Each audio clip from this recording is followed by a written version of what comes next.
We all want simple sales strategies to make it easy and quick to make sales, get clients, and the truth is, it can be. There are a few things clear to us here behind She Means Fitness Business that get in the way. First, not knowing exactly what you want and need to happen for success this week, this month, or this specific launch promotion.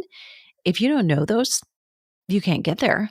I mean, do you have a sales goal?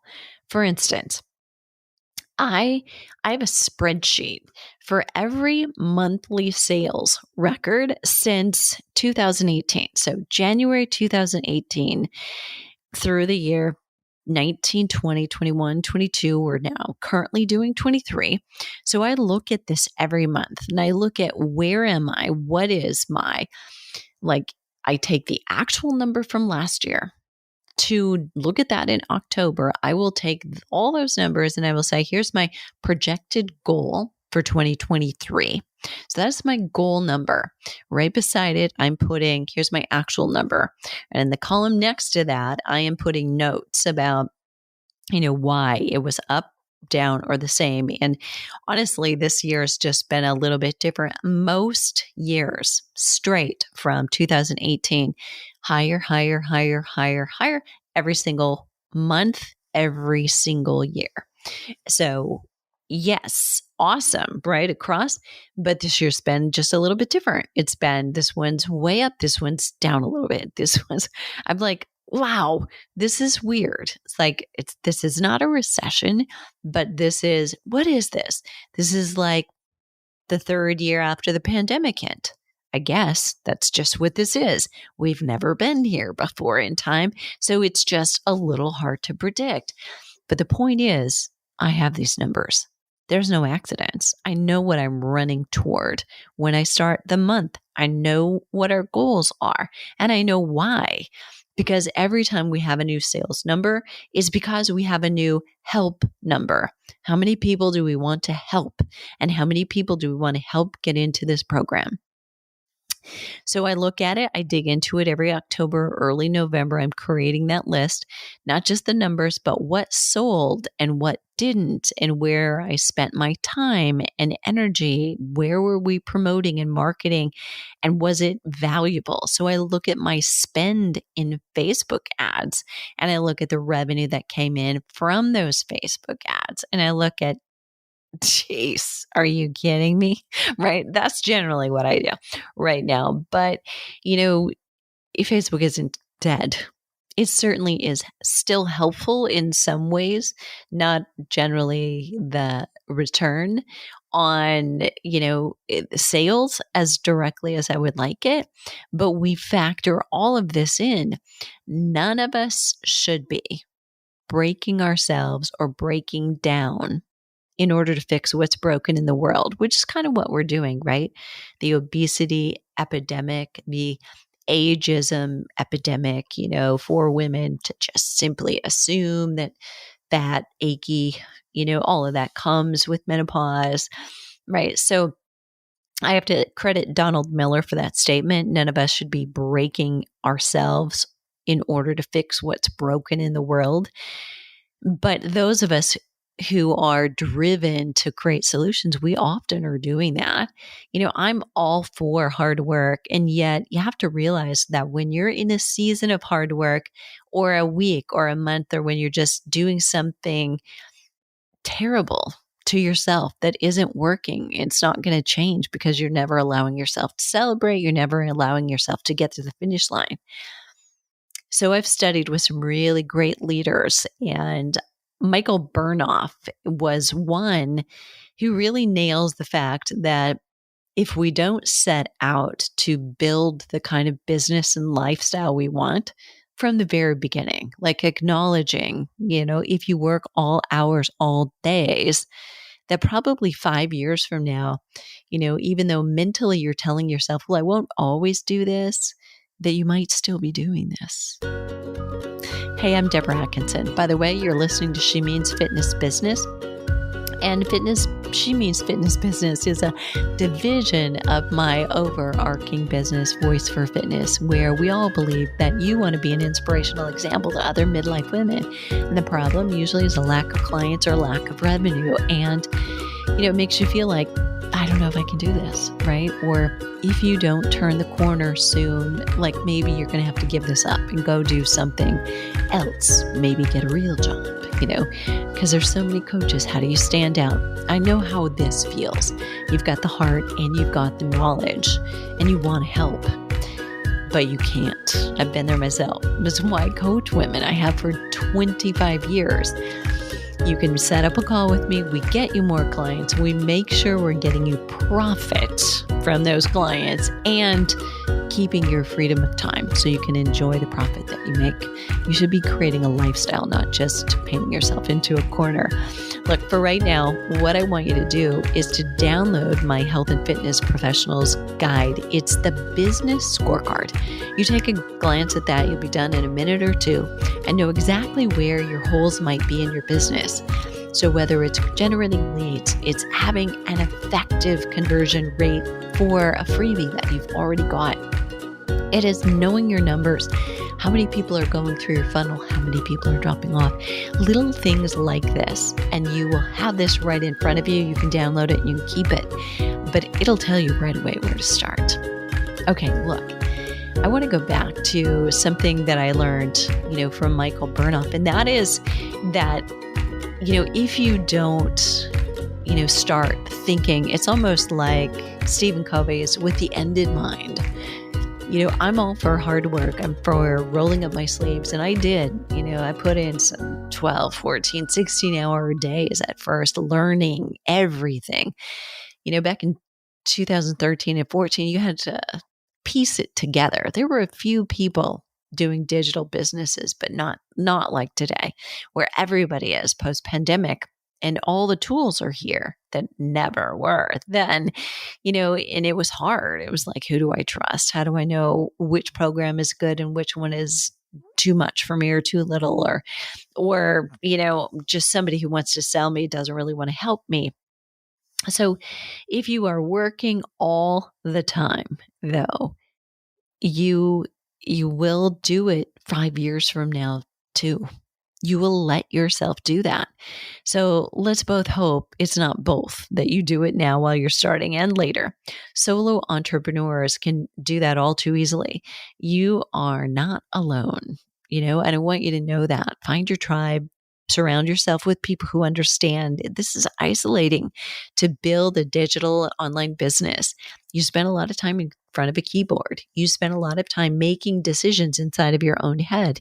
If you don't have an advisory board, right? You don't have that Monday morning meeting to go to. You are the Monday morning meeting. When you first start, it's probably very much like that. So find your tribe, get support for you and your business. And those are not necessarily one and the same. But when I have coached, organizations and agencies as well as individuals, like state school board associations and all the employees that worked for it, many of them, their leader was about to retire, and many of them were up for the potential to apply for the job, the position of, being the lead. And, he, before he retired, wanted them all to have coaching, to coach up their leadership, to really examine whether they wanted that, in fact, or not, or just assumed, it was kind of the next step that they should want it. And so many different things. So we talked about, them dealing with business and working effectively in their job, but we also talked about them personally, and taking care of their health and their wellness and their fitness. You may want to think about doing the same. Having somebody who supports you. How ironic is that? Even though you're a health or wellness coach, a fitness trainer, a functional doctor, you could be here for that reason as well. How ironic, but yeah, a lot of us actually need that accountability for ourselves as well. So other agencies that I've worked with, where I coached, in tech, imagine that. So in website design and technology, and they work around the clock, a lot of them. They will, work their own hours, and it's like, get the job done. And I don't care what time it gets done, but here's the deadline, right? Kind of thing. And all of them, felt high stress, high pressure from their boss, who actually paid for the training and the coaching for them, did not need a report, didn't want to know it, wanted them all to know this coaching was for them. And, but we talked more about their health, and how taking care of themselves, was an effective way to actually enjoy their job more and be more effective at doing it. So don't discount the fact that just because you are in health or fitness or wellness, or better, that you take as good a care of yourself as you would a client. So allow yourself to be coached as well. All right. So with this mindset, we can do it. There's a clear need and confusion that we can help stop. I mean, do we know that? There are just so many misconceptions about health and fitness, wellness out there. And we can stop this. So let's dive into this 7 simple strategies.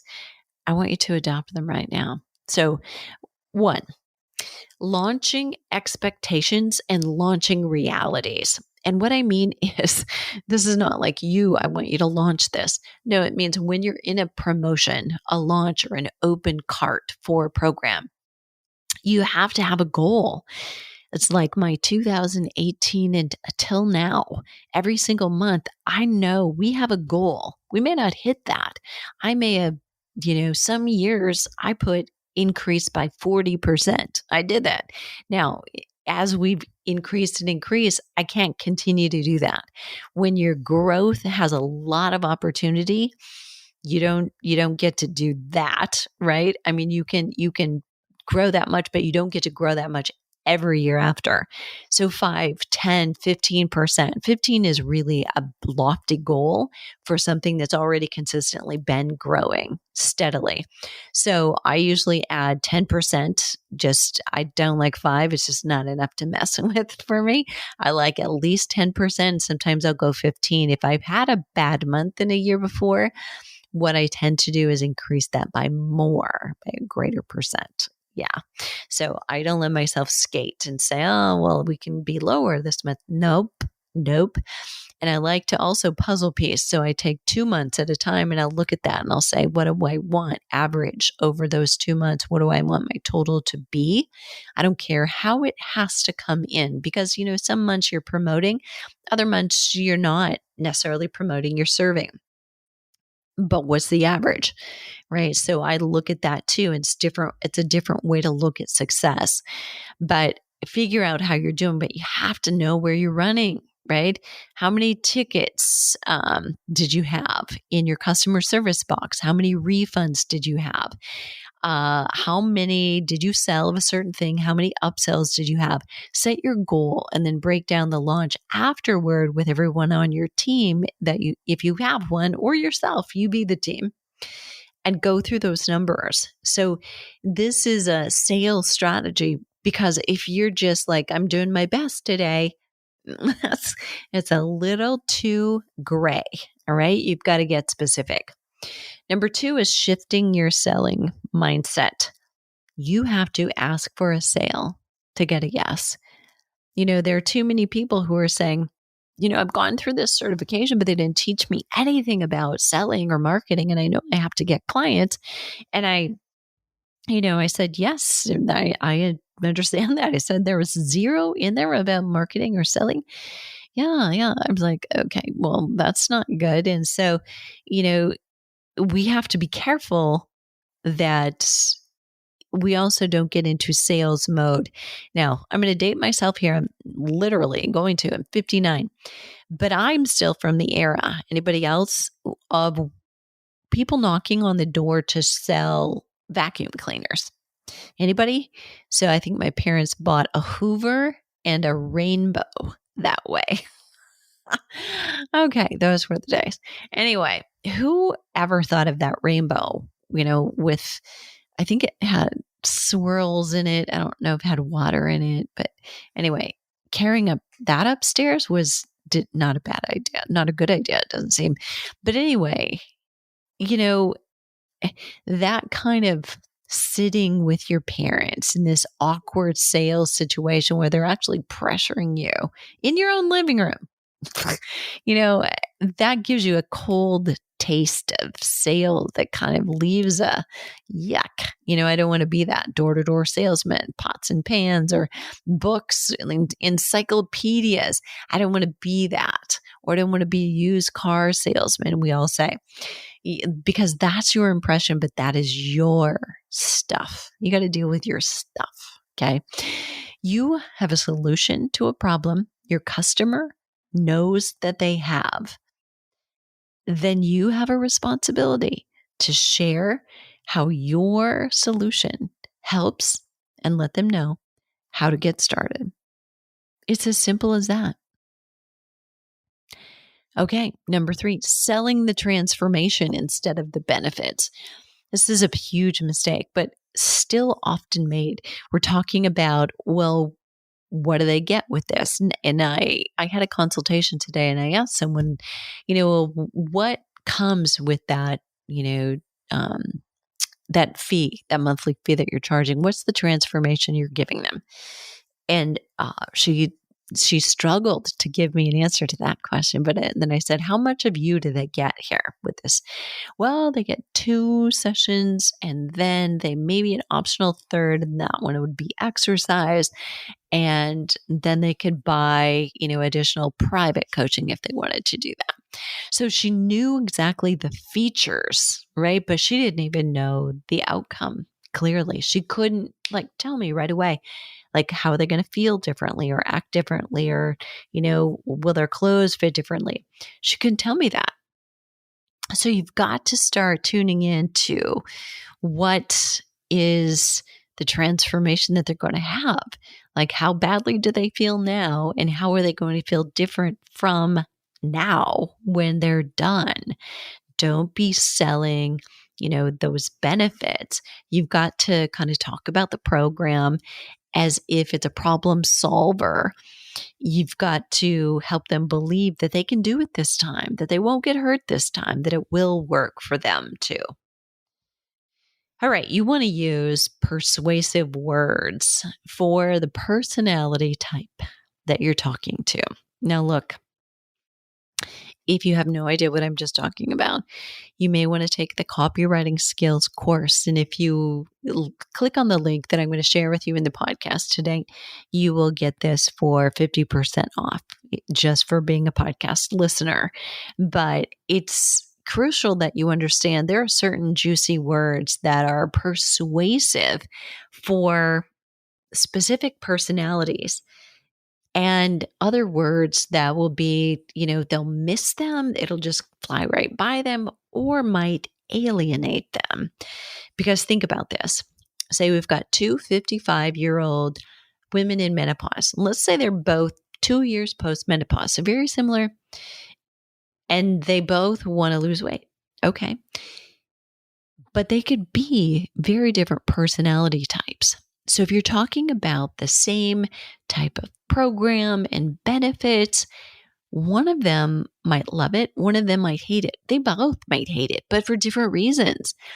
Let's say one is very family oriented, very family and value driven.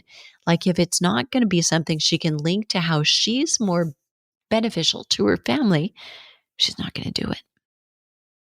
But the other one loves adventure, the idea of herself on a camel in Saudi Arabia is I want to do that someday. Or she wants to learn how to surf in Costa Rica. She's never surfed in her life, but she wants to do that. So you're talking to them and you're telling them about, there's this 3-time-a-week program. You can log in here, or you can there's 15 other classes. You can take the live stream or do the replays at 15 different times during the week.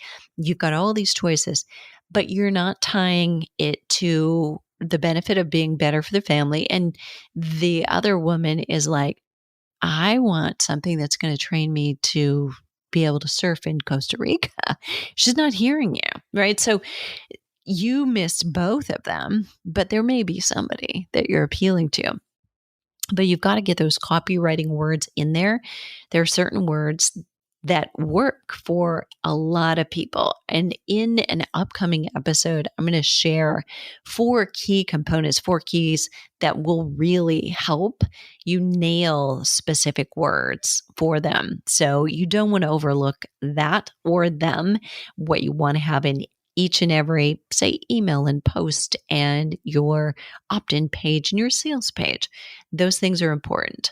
So be okay with getting a no and expecting that you won't always get yes. And I know some would argue with this. Like, you should always expect that you're going to get a yes because you need this positivity in your life. And I'm all for positivity, but I also think it's unrealistic. I mean, we're not all in the same place, at the same time. You're going to ask some people that for them, they are dealing with caregiving for a dying parent or partner. I mean, that's not going to be the right timing. You're going to get a no. And these things we know are true of people in midlife. So I think we got to be ready to take now is not the right time. That's just what no means. It's not no forever. It's not right now. So be willing. Not every product or service is right for everyone. Now isn't the right time. No is not personal, by the way. And no can be research. It could open the door. Your next follow-up question should be, is it okay with you if I follow up? In the future when we have this program open or another program that I feel might be better suited for you. Would that be okay? It's all you're doing. You kept the door open. They may actually volunteer something more about why not this program or why not now. Next up, okay, 2 left. You're doing great. Showcasing how well someone will do with this and what could happen if they don't do this, right? So if you want them to do something, showcase how well somebody will do. Like, you might tell a story about somebody losing weight. I shared something if you're on our email list, you may have gotten this in a Soul Sunday email, which is what we call things that go out on Sunday. It's our church, about a client who's a member in our cafe. She's come to our retreats a couple of times, and she had lost she lost 100 pounds over the age of 60. She was actually, I think, over 65, in fact, when she hit that 100-pound mark. And, we've had too many people in our members area recently just saying, is it too late, to stop muscle loss? Yeah, because I dieted for a long time and I know I lost muscle when I did it. And is it too late? I'm 77. We have members in our group that are 77. And, she said, I've been reading this. And so I just went ahead and posted. I hope that was okay. I said, yeah, it was okay. It was great. She posted a picture of herself, at one of her highest weights, which can't have been easy. I mean, that's not a proud picture to post. And then posted, 1 or 2 actually of herself later, doing some tremendous feats and looking clearly, fit and strong. And, I would swear she looked probably 150 pounds lighter. But that is really, showcase things like that. Showcase, here's what could happen to you too. Because we know that they're wondering, will this really work? Will this really work this time? Why will this work for me, this time? Because nothing else has worked for me. You've got to show them why it can. And, this particular client shared, I've done so many things in my metabolism, and I had dieted, and, I was barely eating this, but I've turned things around, so putting to bed all of the worries, and the reasons they're getting in their own way. But you also want to share what could happen if they don't do this. So what if there was no after picture for Jennifer? Here she is. She's 70 and she's still that. How many years do you suppose she has left? And what do you suppose the quality of her life is like if she's still in that, you know, between 260 and 300 pounds, right? So you want to paint that picture and you have to get in there and talk about it. Don't talk about your benefits. It's not about 27 different workouts, 14 different coaching sessions. How will life be different? And what is the risk or the cost if they don't do it? All right, last but not least, this is your last 7 of 7 simple sales strategies. Everyday actions. Go live. This is, for instance, for those of you who right now are in the middle of a promotion. You want to get somebody into a challenge. You want to get somebody into a program that you're opening. You want to get somebody to a masterclass. You're doing a live in your Facebook group and you want to get them in the group and attending. That's 2 things, by the way. Don't ask for 2 at once. Ask for 1. Get them into the group, then get them to be there. Okay. Don't try to get both. Not a good idea. All right. But you're going to do this when you're promoting something live. Go live. What do they need to do right now?